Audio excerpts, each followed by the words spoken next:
wanted to talk to you about today was the human eye. Eyes. The window to the soul. And the very first thing that people do incorrectly with the human eye is drawing both eyes as the same shape. And you can clearly see that hers are not the same shape. The second thing that people forget when drawing the human eye is this little piece right here.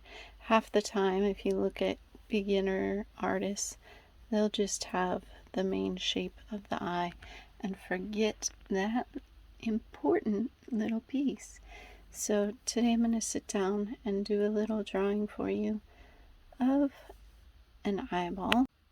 So this was the photo we worked from last week, looking at the proportions, remembering that typically when a face is facing us straight forward, the nose and everything lies centered. But because she's a little off-centered, that also helps contribute to the two different eyeball shapes.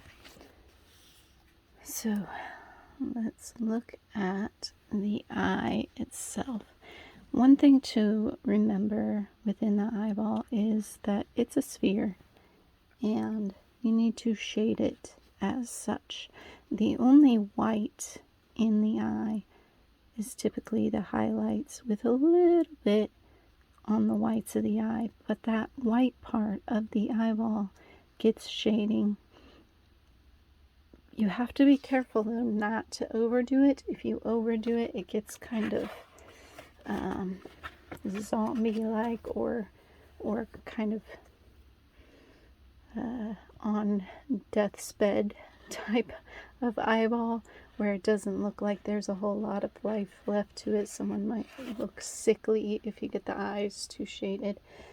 But I wanted to show this one as an example of that 3/4 view, where you get to see the whole eye.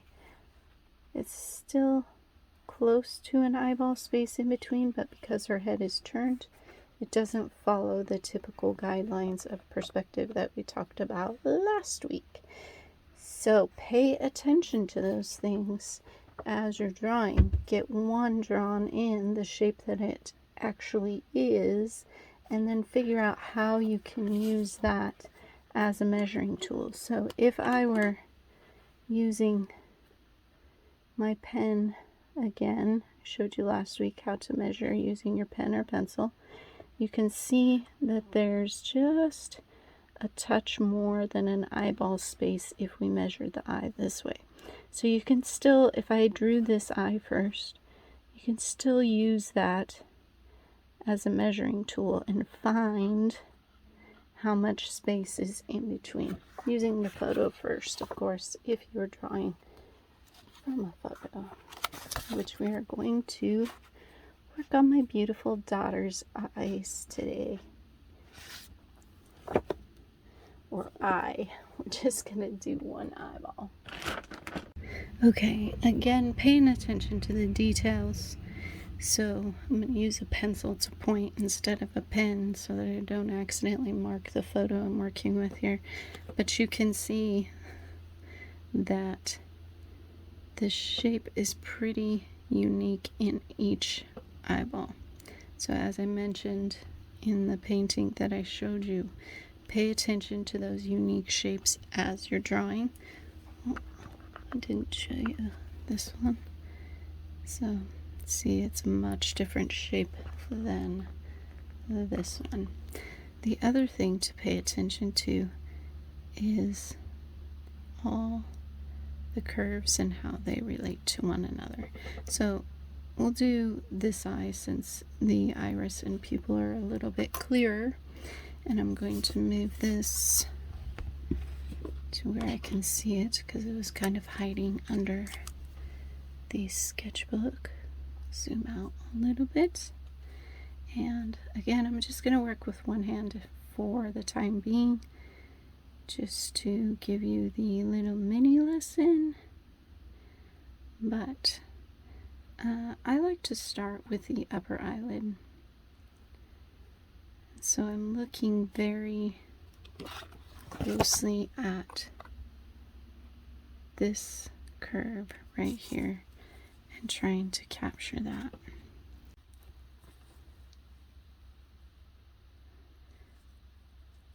And again, I'm doing this in pen so you can see it a little bit clearer. So that's the basic shape of where her eyelashes would be attached to her eyelid. Now notice that with this you can see the underside of the eyelid from where the eyelashes are to here because of where my camera was in relation to her when I took the picture. So I'm going to get that piece of the eyelid in there. And then get the bottom eyelid.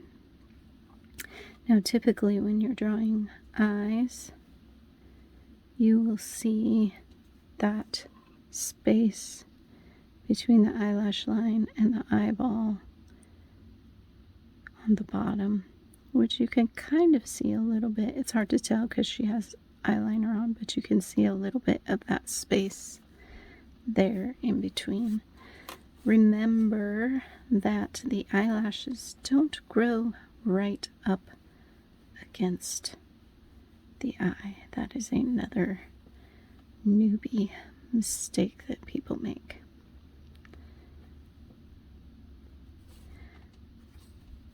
So I got that curve. So what I'm doing is looking at the spacing and noticing that mine was too much between that line and that line. So paying attention to not only what I'm drawing, but the space in between what I've drawn. So getting the iris in.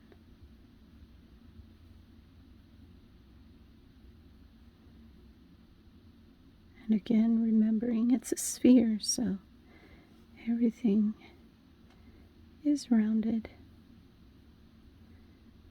And depending on how the person was facing the camera, that circle within the eyelids will look a different shape each time. So. Okay, pretty basic, right? But that is, if we broke this down to just lines, that's what you can see there. Now, the other thing to pay attention to is any eyelid lines. Some people have much deeper, heavy set eyelids. So his eyelids, for example, has more space between that eyelash line and where the crease is. And it's different on everyone, so pay attention to that distance and also the shape that occurs in that space. Okay, so we'll get that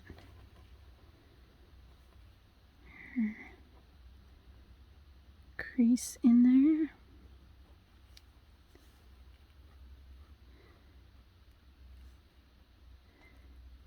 And that angle will change. So if I were drawing her from a different view, it would look different. There'd be more space here.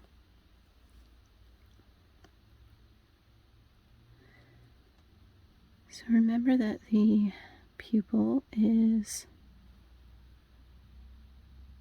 generally centered in that space.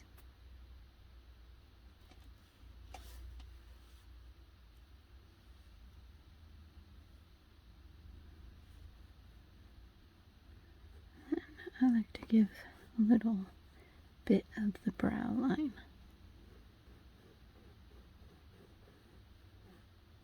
just to help me see how it's looking before I go into too much detail.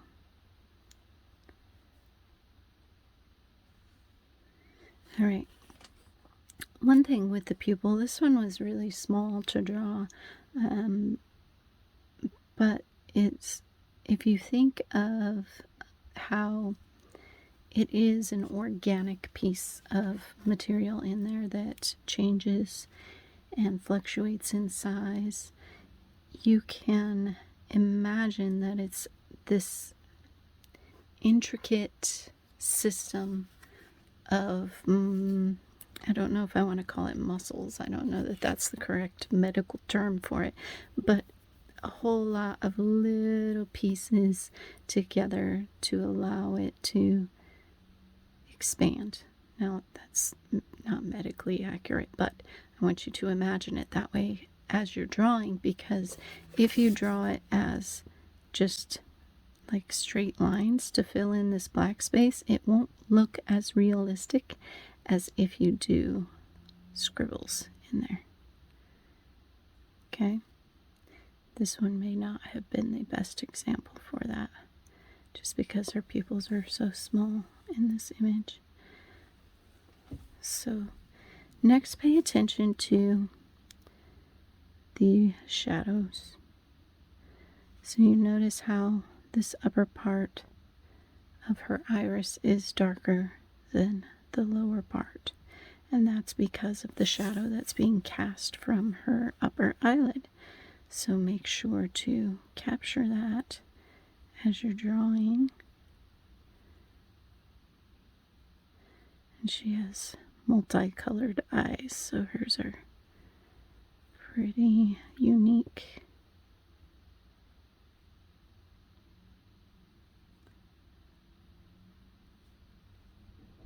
So I'm just matching the values, the lightness and the darkness. I got a little dark down here with that outer line, but it's a quick sketch, it's okay. And you notice how I am working from the outside in, because if you look at really clearly see someone's eyeball, you'll notice that we have this darker ring around the edge and colors that come in from that, kind of like a starburst. It's all about the details. So I'm going to get some shading for her eyelid. Notice I'm not worried about the eyelashes yet.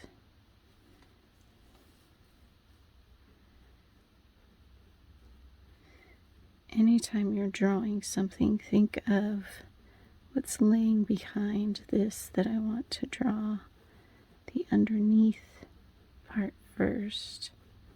So if doing a landscape, you work background to foreground. When doing an eyeball, eyelashes should be one of the last things to go on. So just getting her makeup shadows in here.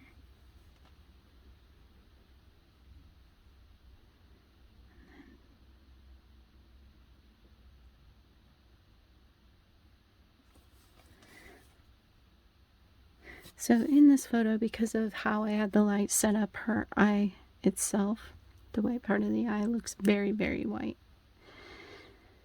But for the sake of drawing it and trying to make it look realistic and 3D, you want to actually add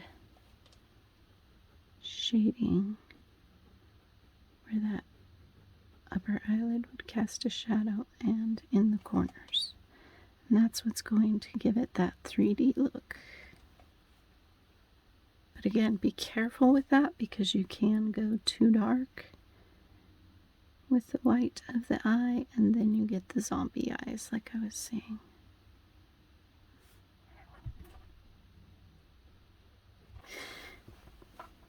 So the final piece that I'm going to put on this is just the eyelashes. Always start where the eyelash attaches, and remember that they're not right up against the eyeball itself. Remember that space in between that you will typically see. Go ahead and look at a photo or look at someone next to you, and you'll notice that you can see that. The other thing is, as you're drawing, you're lifting off so it gets thinner at the end, much the same as if you were drawing hair. Then about center point of the eye, the eyelashes actually curve the other direction and start to curve in towards the nose. So you're curving this way. When you're closer to the nose, about center point, you start to go the other direction. And I'm making these a little bit longer just so you can see them clearly on the video.